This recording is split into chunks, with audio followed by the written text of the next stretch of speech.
So this weekend, we have no shortage of great games, but included in those great games is one of the premier matchups in all of college football, one of the premier rivalries in all of sports, being the Red River rivalry between the Texas Longhorns and the Oklahoma Sooners. And even though this year is a little bit unique, being that neither Texas nor Oklahoma is ranked coming into this game, I don't think that's going to do much to extinguish the excitement around this game. Today, we need to give a preview and prediction, break down where I think each team could find a path to success, and everything in between. But before we can, as always, y'all know the drill. I have got to hear from you.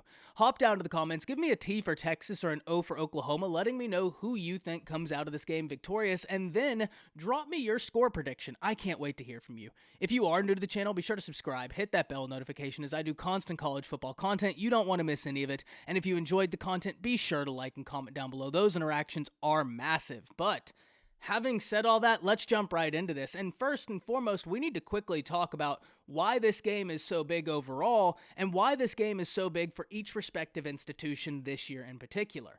And why this game is so big overall can be perfectly summarized just by saying this is a rivalry. I told the story yesterday that when I was in the 3rd or 4th grade, I was in my PE class, and the PE teacher asked anybody in the class that was an Oklahoma fan to raise their hand.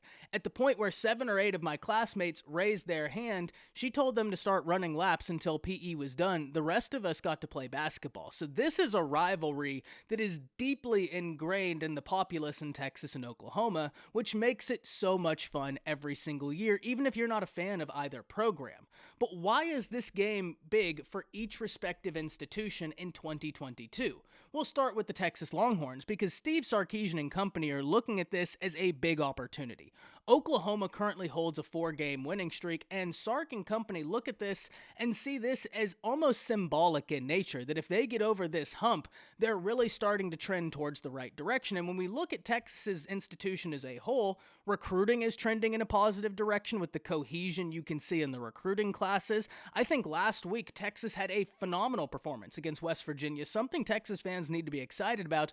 And if they can continue stacking that sort of momentum, you've got to feel good about where they're going. Now, in no way, shape, or form am I saying if Texas wins this game, they are back. They still have a lot of work to do before they can claim that. However, I do think it's a massive move in the right direction. Likewise for the Oklahoma Sooners, if you're Brent Venables, you may be in your first year of head coach of the Oklahoma Sooners, but you have a familiarity of this rivalry from when you were a defensive coordinator at Oklahoma. You understand that a lot can be forgiven if you win in this game, but this is a tremendous opportunity for the Oklahoma Sooners. If they win this game, all of a sudden, people look at them a little bit different going forward. So now let's get into the matchups, and we're going to start with Texas's offense against Oklahoma's defense. And the first question that must be asked if we're talking about Texas's offense is who's going to play quarterback? Will it be Quinn Ewers or will it be Hudson Card? And if you're a Texas fan, you have a little bit of a good problem here. Either quarterback that comes in, you have to feel confident in their ability to play winning football, especially with what we just saw out of Hudson Card versus West Virginia. On the other side of this, you have Quinn Ewers, who may be young, but is phenomenally talented. Quinn Ewers has got the ability to touch every area on the football field because he's got such a strong arm, and I'm really interested to see what he's going to be able to do once he gets back onto the field healthy. We saw what he was doing at the early portion of this year. I'm excited to see how he finishes out and how he continues to develop. On top of all of that, we can talk about the endless weapons Texas fields on offense, from Jatavian Sanders to Keelan Robinson to Roschon Johnson, Bijan Robinson, Xavier Worthy, Whittington, Ajayi Hall. They have a lot that you need to account for. But the one guy that's pulling all the strings is Steve Sarkisian, one of the brightest minds in all of offensive football. So if you're Oklahoma's defense, how are you going to go about stopping this? Well, first and foremost, Oklahoma's defense is trying to really find their own identity. And my biggest question for Oklahoma's defense is, how healthy are you? Particularly with Billy Bowman, because Billy Bowman has maybe been the best player on Oklahoma's defense through the early portions of this year.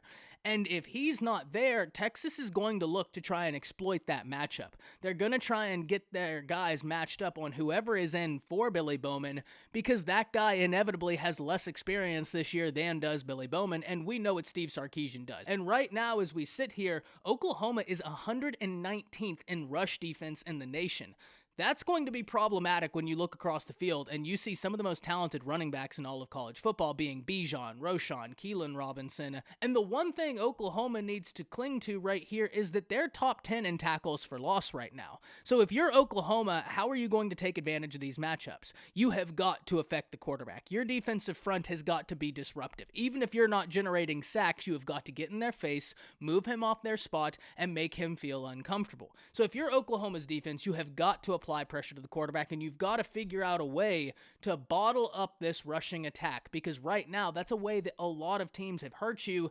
And Bijan is a dude where if you give him an inch, he's going to take a mile. So for Texas's offense, how are you going to go about attacking Oklahoma's defense? And I think it's going to be simple enough. You're going to try and get into the positions you like, rushing the football to open up the passing game because of how many talented running backs you have. But even if we extend past the running backs, I think one of the biggest mismatches in this game isn't Xavier Worthy. And I know some people have raised their eyebrows when I said that, and that's not to say Xavier Worthy isn't going to be a problem. He is one of the most gifted wide receivers in college football. I look at this and I question, how are you going to stop Jatavian Sanders? He is an utter mismatch right now. I think that's a guy we got to pay attention to in this matchup. But let's flip the script. Let's talk about Texas's defense against Oklahoma's offense. And I have to start off Oklahoma's offense with a very similar question to the question I asked with Texas's offense. Who's going to be at quarterback? Because Dillon Gabriel took a vicious hit to the head last week. Now, I'm not a doctor. I'm not here to give my opinion on anything, but I do have to ask the question, who's going to be the quarterback for Oklahoma? Because that dictates a whole lot. If it's Dillon Gabriel, Oklahoma fans have to like their chances better than any other quarterback, because Dillon Gabriel is the only quarterback on this roster that has supreme familiarity with the players, but has familiarity with Jeff Lebby's offense in the manner that he does, given their previous time together at UCF.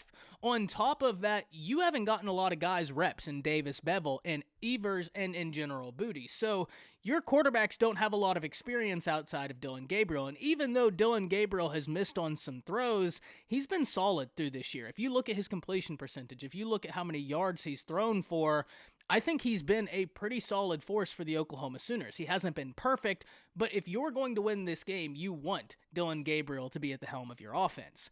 If you're also Oklahoma's offense, the one player you have got to get going in this game is Eric Gray. And the reason is quite simple. Because through all the struggles Oklahoma has had this year, the one thing I'm really looking for them to do this game in particular is try to have sustained drives. Because Oklahoma's offense to this point this year, though it's a top 20 offense in the nation, has been a little bit feast or famine. They're getting big plays, they're scoring quick, or they're going 3 and out. For your defense to be struggling the way they are, currently ranked 109th in the nation in total defense, you have got to make sure your offense can stay on the field for as long as they can to keep your defense off the field, give them time to rest, but most importantly, nullify Steve Sarkisian in that Texas offense. If your offense is on the field, his offense isn't on the field.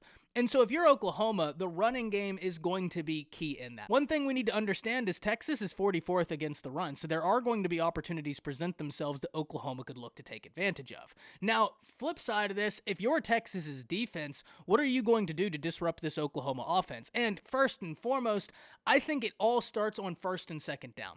Texas on first and second down has got to be aggressive, and the reason is quite simple. Because when Oklahoma is in down and distance on third down, they have not been effective this year. So if you can dictate where Oklahoma plays their third down at, I think you feel good about dictating the pace of this game overall. That's why I said for Oklahoma, the rushing attack is going to be key. And if you're passing the ball, you've got to be cognizant of trying to stay ahead of the sticks instead of looking for chunk plays. Because if you get behind the sticks, you're playing into Texas's game, and I think they have way too many weapons on offense. Another area I think Oklahoma is going to try and exploit, once again, depending on the quarterback situation, is Marvin Mims. Look, if we're talking about wide receivers in this game, Marvin Mims and Xavier Worthy are straight up mismatches for either defense. They are that good. They're problematic for any defense in the nation to try and cover, and in this game, I think it's going to be more of the same. If you're able to get Marvin Mims the ball, do it. He is a playmaker. He's going to make things happen. We've seen him make huge plays in this game before. I think it's going to be key to try and get him the ball, but once again, it circles back to my question, who is going to be your starting quarterback? Because if it's not Dillon Gabriel, the chances of getting the ball to Marvin Mims successfully diminish a little bit because of the lack of experience behind Dillon Gabriel in this quarterback depth chart. So because of the uncertainty right there, if you're Jeff Lebby, you're going to have to be creative in how you get the ball to your playmakers. Whether that's Marvin Mims, Theo Weiss, Stoops, Eric Gray, Braden Willis, you're going to have to find a way to get the ball to those guys consistently, irregardless of who's at quarterback. Because even if it is Dillon Gabriel, you're still going to have a challenge in front of you in how you get the ball consistently to your playmakers and how you scheme them open. Now, one thing, no matter who's at quarterback, but especially because of the uncertainty of who's at quarterback, I think Eric Gray out the backfield and Braden Willis are going to be big for Oklahoma in this game. And the reason is simple. It goes back to something I consistently talk about.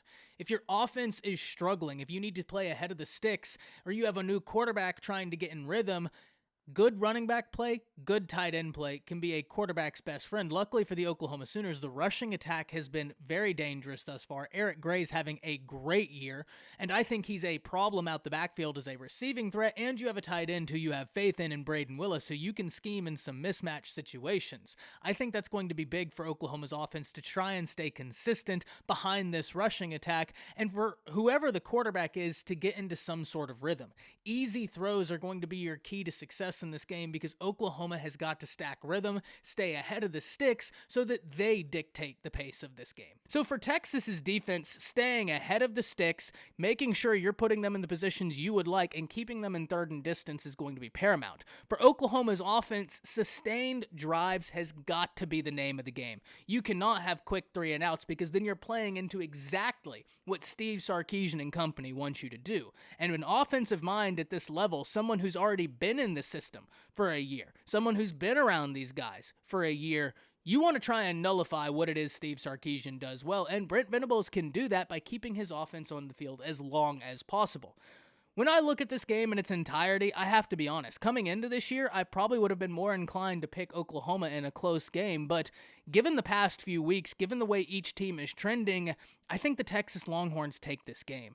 Oklahoma's defense right now is really trying to figure out their identity, and right now, I think Texas is going to be able to take advantage of some of the miscommunication we've seen from the Sooners defense. So at the end of this, I like for the Texas Longhorns to win this game. Now, what the score is going to be is anybody's guess, because this game right here seems to be one where every single year conventional wisdom flies right out the door and chaos reigns supreme. So I've given you this whole preview prediction nicely packaged, and at the end of this, we could turn on the game on Saturday and it be the exact opposite of everything we've talked about, and everything that stands to reason completely crumbles and chaos ensues. And you know what? That's kind of a beautiful thing. Kind of goes to show why we love college football so much, because the unexpected is always to be expected. But if everything is theoretical, if everything is on paper, I think the Texas Longhorns take this win, breaking the 4-game losing streak to the Oklahoma Sooners in this rivalry. I can't wait to hear from you. Hop down to the comments, let me know what you're thinking. That's it. See ya.